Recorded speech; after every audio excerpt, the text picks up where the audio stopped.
Wow, so much has happened since I was live doing a daily news report with you. So I want to jump right in because this is going to be a longer broadcast.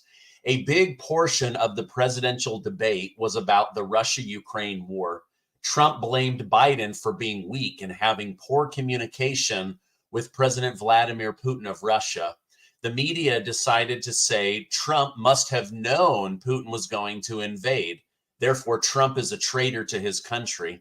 However, the truth is, President Trump, just like Obama, Bush, Clinton, and Carter, all get a daily security briefing, and the writing was on the wall that Putin was going to attack. Now, the truth is, Biden hasn't spoken with Vladimir Putin in well over a year. The lack of communication has been a huge hindrance to peace agreements and actually ending this war. Trump wants to end the war, stop giving NATO endless amounts of American tax dollars, send our tax money to Ukraine for 10 years. That's the Biden plan. So you have two presidents that see this war very differently. Trump wants peace. He wants it to end. He wants to stop wasting American money. Biden commits to 10 years, wants to put Putin into the ground, and wants to give NATO even more support. So they are just seeing the world through two different lenses. Then Biden tried to say that Trump is the worst president in American history and hated by the U.S. military. He then spread a rumor that Trump called military people suckers and losers. Biden then said Trump is the sucker and the loser. But that story has been debunked so many times, I can't believe they even tried to bring it up. Also, the very fine people down in Charlottesville, they've also debunked that so many times. Even left-leaning media is saying, okay, this story didn't happen the way that Biden is saying. But let me know over in the comments, do you think that the U.S. military really hates Donald Trump? He started no new wars, very few deaths under him. He was very strategic about taking out General Soleimani, and he rebuilt the military. So everything that Biden used was because Trump had rebuilt it. But let me know. I would love to hear from you. Now, I don't personally see evidence for Joe Biden's claim that the military hates Trump. In fact, listen to what one military veteran who's now a mayor in Pennsylvania had to say. He said, "My name is Jondavid Longo. I'm the mayor of Slippery Rock, Pennsylvania, and a combat veteran of the United States Marine Corps who served in Afghanistan." Joe Burden, love that. Joe Burden claimed on the debate stage that he is the best president for the military and done the most for us. I'm here to remind you that Joe Burden fired 7,000 military men and women because they refused his precious big pharma COVID shot while allowing 10 million unvaccinated illegals into the U.S. Joe Burden's failure has forced nearly 30% of our military to go on food stamps or suffer from food insecurity.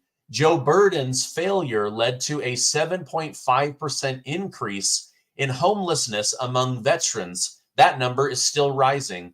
Joe Burden's failure to plan the withdrawal from Afghanistan led to the death of 11 Marines, 1 sailor, and 1 soldier. Joe Burden's failure to plan the withdrawal from Afghanistan forced the military to abandon billions of dollars worth of equipment. Our military men and women are even charged for the gear they were forced to leave behind. Joe Burden has been eligible to serve in 13 American conflicts and never had the guts or the honor. Instead, Joe Burden got 5 Vietnam War draft deferments at the height of the war and then sent our young Americans to Grenada, Panama, Bosnia, Kosovo, Somalia, Iraq, Afghanistan, Libya, and Syria. Joe Burden was vice president when his collective administration with Obama and Clinton left 4 American veterans and a U.S. ambassador to die in Benghazi. Joe Burden has never and will never speak for or represent the members of the military or the veterans for this great nation. We despise him because he failed us time and time again during his 54 years in government. Wow. Let me know over in the chat. What do you think? This is a very strong rebuke of a sitting president. Now, after seeing Biden on the debate stage, let me know over in the chat. Do you feel confident that this man should be the head of the U.S. military?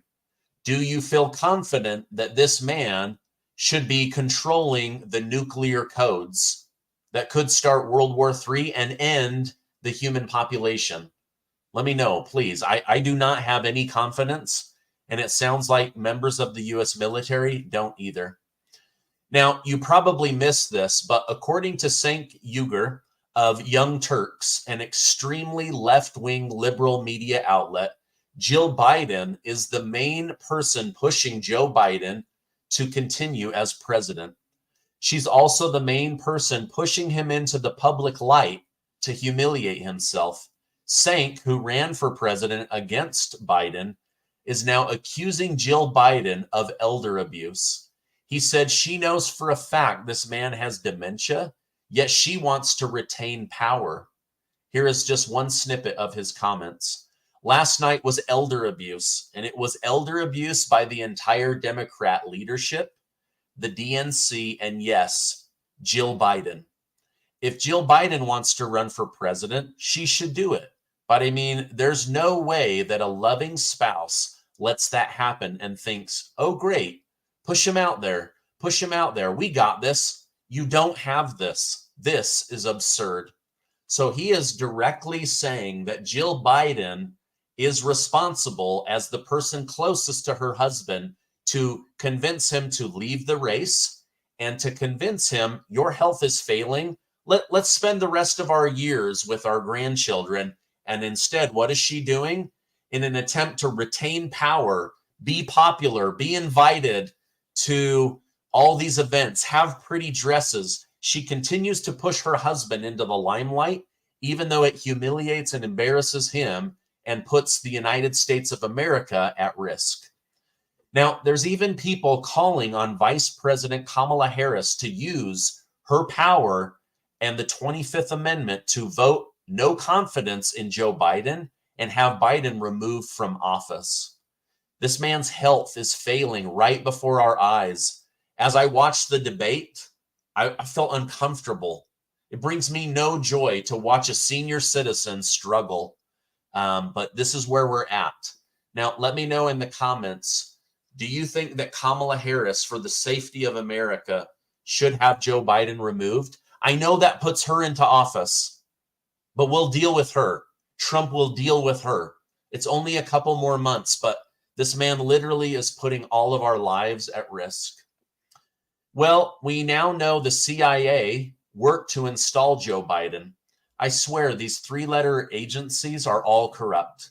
From the FBI using stretched laws to arrest January 6 people, which has now been reversed. I don't know if you saw that.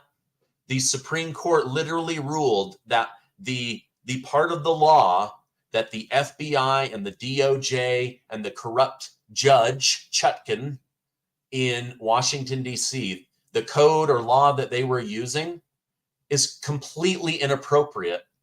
And now you're going to see about 1,000 people's convictions be overturned. The Supreme Court is saying this was not an insurrection. This wasn't even interrupting official legal or political, I don't even know what the word is, a political event, right? They're saying that you guys are using a law for something completely different and you twisted it. You completely twisted it. So, but my understanding is now the people in Washington, D.C., they're panicking because they realized that they have used abusive terms against these people. Some of them committed suicide because they were so ashamed of this thing that has now been overturned, completely overturned by the Supreme Court. Okay, I went off on a tangent. So the CIA, the head of the CIA, approved the Hunter Biden letter that was completely fabricated and made up. So The FBI put forward the Russian dossier as true. The CIA put forward the Hunter Biden letter as true. You see why I say these alphabet agencies are corrupt?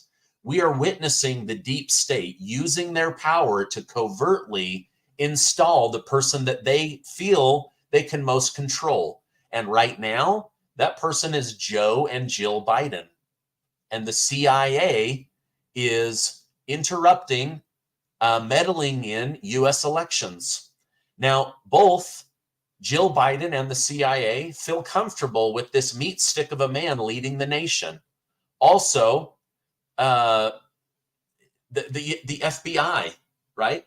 I don't know if you saw this, but the Supreme Court has ruled that even though it was proven that Biden and his administration were manipulating, coercing, strong-arming social media companies, the FBI literally had offices in Twitter and in Facebook. They're saying, oh, that they were just trying to persuade these people, not pressure them. They weren't coercing them. They weren't colluding with them. They were just using persuasion. I mean, the FBI was literally having people banned, removed, shadow banned, blocked. And now they're saying, no, it was just them being persuasive. But the truth is, the government is tightening its grip on social media giants like Facebook, Twitter, Google, and even attempting to ban TikTok. I mean, just 2 years ago, they pushed experimental medicine onto the public in the form of forced mandates. The FDA's actions only stood to benefit Big Pharma, which has a dark agenda. They don't care if you're healthy. They call it healthcare, but they make billions and billions of dollars from sick care. Now, consider this. NMN is a supplement that boosts NAD plus levels in our bodies to keep our cells energized. Your body has 50 trillion cells, all needing NAD. Without NAD, they have no energy to function. The FDA now wants to reclassify NMN as a drug and give Big Pharma control so that Big Pharma can make billions of dollars off of this supplement instead of small businesses. Now, as we age, our NAD levels drop, and MNN can help restore those, providing benefits like improved energy, weight management, endurance, strength, and anti-aging properties. Now, I personally use NMN from Black Forest. Their NMN is fully stocked, and they are committed to spreading the word about the benefits. As a daily user, I've noticed increased energy in myself and overall better health. The thought of Big Pharma controlling this makes me very, very angry. Now, don't miss out. Secure your supply. blackforestsupplement.com/Steve. Right now, when you buy 2 bottles, you get 1 free. I will leave a link in the description and also the pinned comment so that you can check it out right now. Now, longtime Democrat and billionaire Bill Ackman has been totally red-pilled. Remember how the media was saying that Republicans were making fake videos in order to embarrass Joe Biden? Well, after watching the debate live, Bill Ackman saw with his own eyes how feeble and weak and forgetful Joe Biden really is. No wonder Merrick Garland and the White House don't want us to hear the Robert Hur tapes from when Joe Biden stole documents as vice president and Senate and then used them to get a multi-million-dollar book deal. They don't want us to hear those tapes. Here's what Bill Ackman had to say. As much as last night was an indictment of the Democrat Party, misleading party members and the country about the mental acuity and health of the president, the media deserves far more derision and scorn. I and others were repeatedly criticized by the media for questioning the competency of the president. Among other false accusations, I was accused of spreading misleading videos which clearly showed Biden's deterioration. Do you remember the heavily excerpted and edited POTUS 60-minute interview where the interviewer covered for the president by saying he was very tired.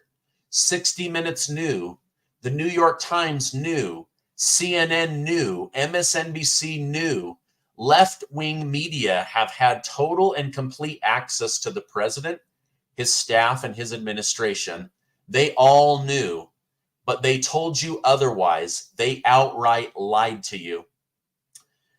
When Robert Hur, the special counsel, was deposed the president, said that the president was not fit to stand trial and therefore chose not to bring charges.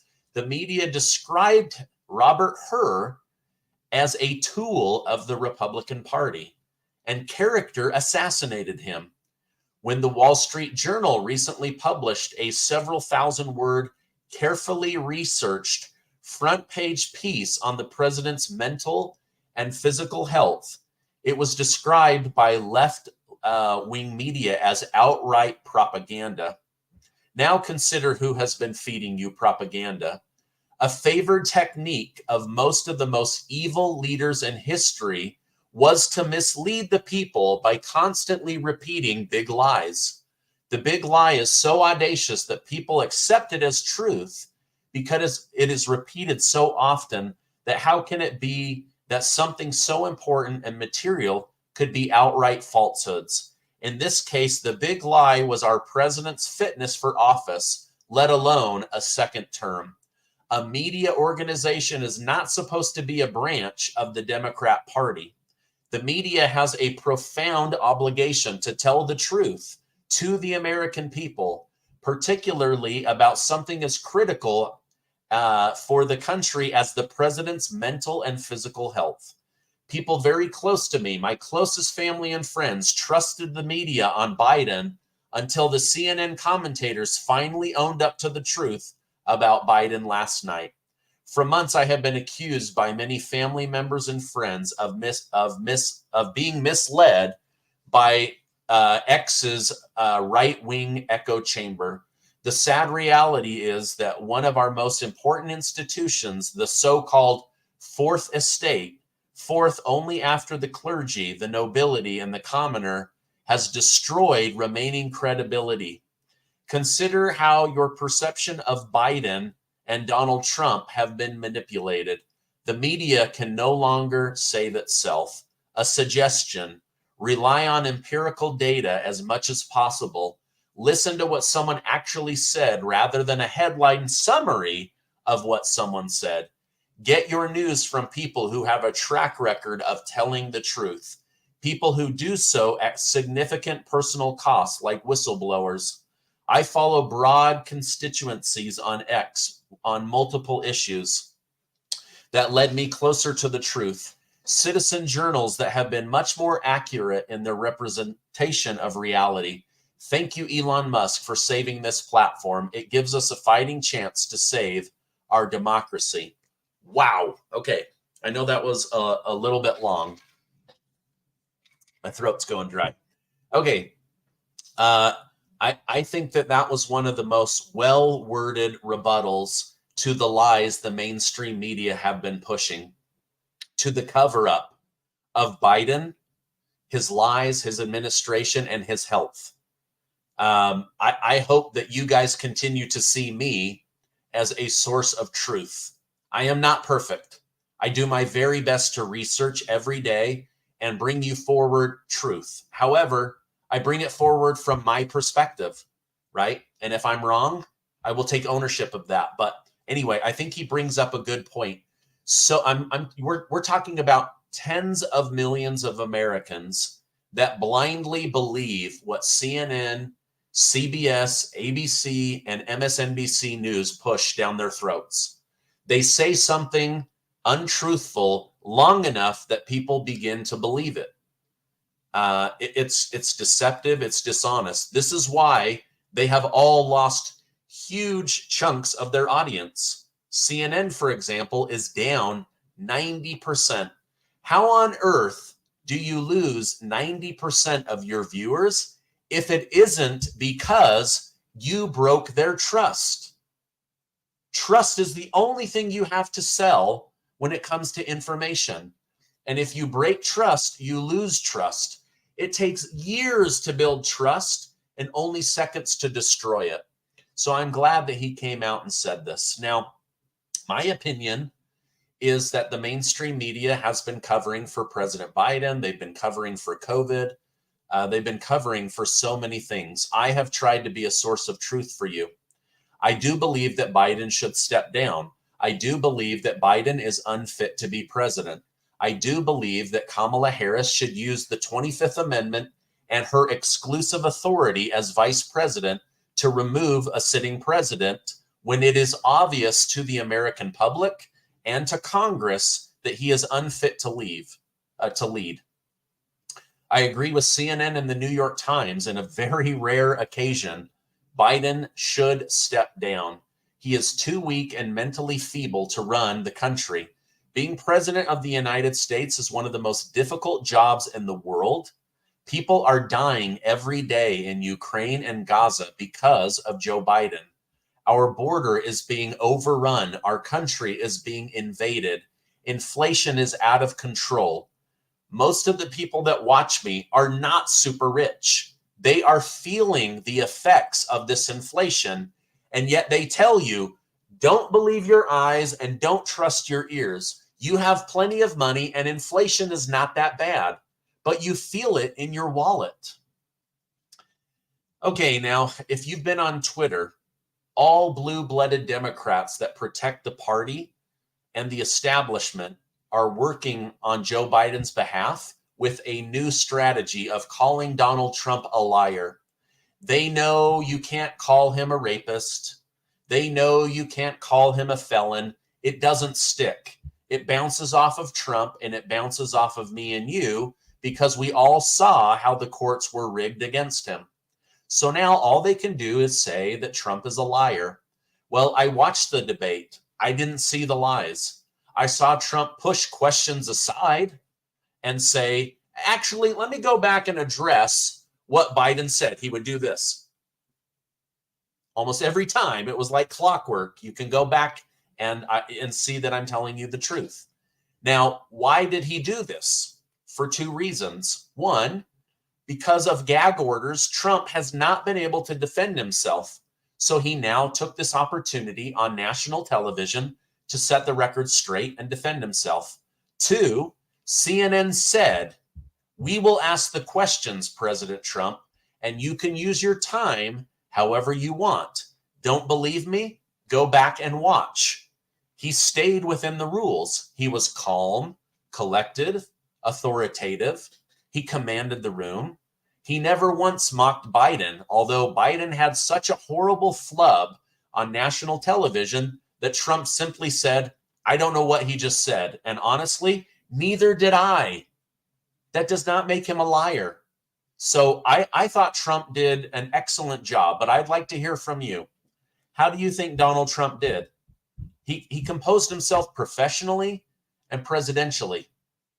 He was on his best behavior, and his answers, they were great. They were spot on. Also, let me know over in the chat, do you think that Joe Biden should step aside? Now, yesterday, I spent about 8 hours with successful business owners from all over the country. And I was shocked how many of them told me they were switching their vote to Donald J. Trump, or how they didn't realize that Biden's mental health was this bad. I think a lot of people had their eyes opened, and it was probably to Trump's benefit to do this and to Biden's, what's the opposite of benefit? Detriment to do this. Now, with that said, I want to shoot straight with my community. We are stuck with Joe Biden. So now that the panic, knee-jerk reaction showing the Democrats' true colors and their fear, you will see the lies in Joe Biden's favor begin. They will say, Joe Biden just had a bad day. Joe Biden had a cold. Joe Biden was strong, but his voice sounded weak because he had a frog in his throat. Joe Biden is good. Trump is a liar. Joe Biden is a moral person. Trump is an immoral person. Now, all of these talking points will dominate the media over the next week. However, according to the Daily Mail and Charlie Kirk, here is why we are stuck with Biden. This is big. It's like already too late to remove Joe Biden from the ballot. In Wisconsin, it's too late to remove Joe Biden's name from the ballot. In Nevada, after tonight, the fourth Friday in June, it's too late to remove Joe Biden's name from the ballot. In Georgia, a few weeks remain before it's too late to remove Joe Biden from the ballot. This according to the Daily Mail.